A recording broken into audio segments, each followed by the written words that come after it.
Hi everyone. Welcome back to our podcast. I'm Aini. Hello Sam.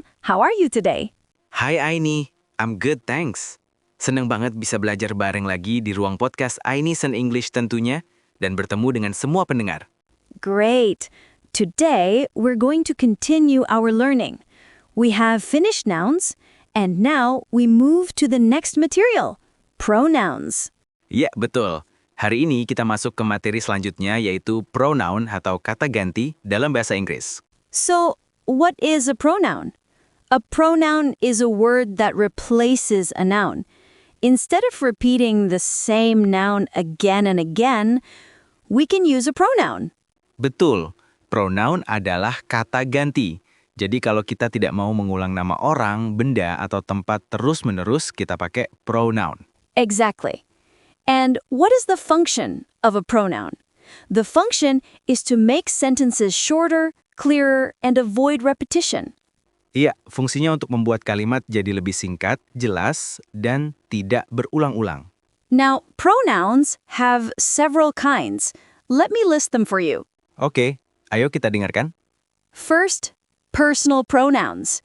They're used as subjects or objects. For example, subjective. I, you, we, they, he, she, it. Objective.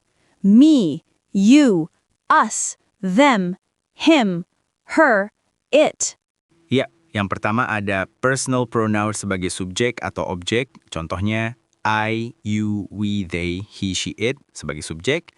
Dan me, you, her, him, them sebagai objek. Lalu yang kedua, possessive pronoun untuk menunjukkan kepemilikan. Contohnya mine, yours, his, hers, ours, theirs. Third, demonstrative pronouns. They point to something. For example, this, that, these, those. Demonstrative pronoun dipakai untuk menunjukkan sesuatu, misalnya this, that, these, those. Fourth, relative pronouns. They connect clauses. For example, who, which, that. Relative pronoun menghubungkan klausa. Contoh who, which, that. Fifth, reflexive pronouns. They refer back to the subject. For example, myself, yourself, himself, herself, ourselves, themselves. Reflexive pronoun mengacu kembali pada subjek. Contohnya myself, yourself, himself, herself. And sixth, interrogative pronouns. They are used to ask questions. For example, who, whom, which, what. Interrogative pronoun dipakai untuk bertanya.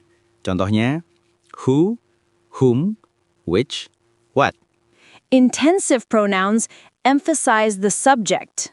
For example, I did it myself. Intensive pronoun dipakai untuk menekankan subjek. Misalnya, I did it myself. Eighth, indefinite pronouns refer to non-specific people or things.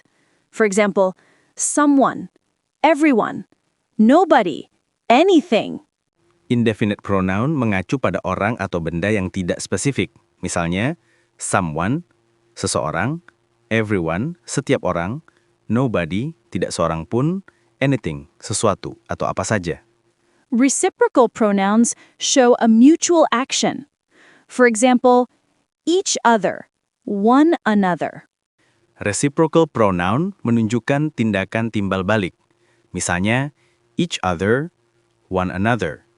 In conclusion, a pronoun is a word that replaces a noun. Its function is to make sentences simpler, clearer, and avoid repetition.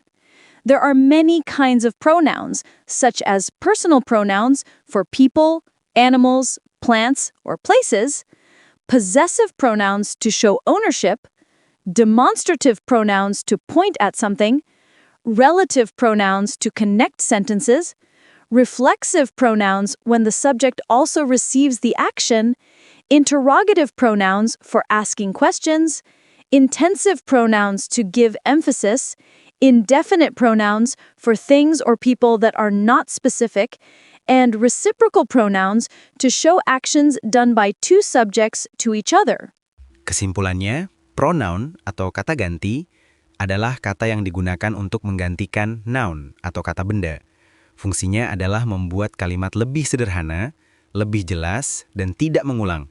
Ada banyak jenis pronoun, seperti personal pronoun untuk orang, hewan, tumbuhan, atau tempat, possessive pronoun untuk menunjukkan kepemilikan, demonstrative pronoun untuk menunjukkan sesuatu, relative pronoun untuk menghubungkan kalimat, reflexive pronoun ketika subjek juga menjadi penerima aksi, interrogative pronoun untuk mengajukan pertanyaan, intensive pronoun untuk memberikan penegasan, indefinite pronoun untuk orang atau benda yang tidak spesifik, dan reciprocal pronoun untuk menunjukkan tindakan yang dilakukan dua subjek satu sama lain. In our next podcast, we will explain each type in detail with examples. Ya, di podcast berikutnya kita akan bahas satu persatu dengan contoh biar lebih mudah dipahami. See you next time. Sampai ketemu di podcast selanjutnya.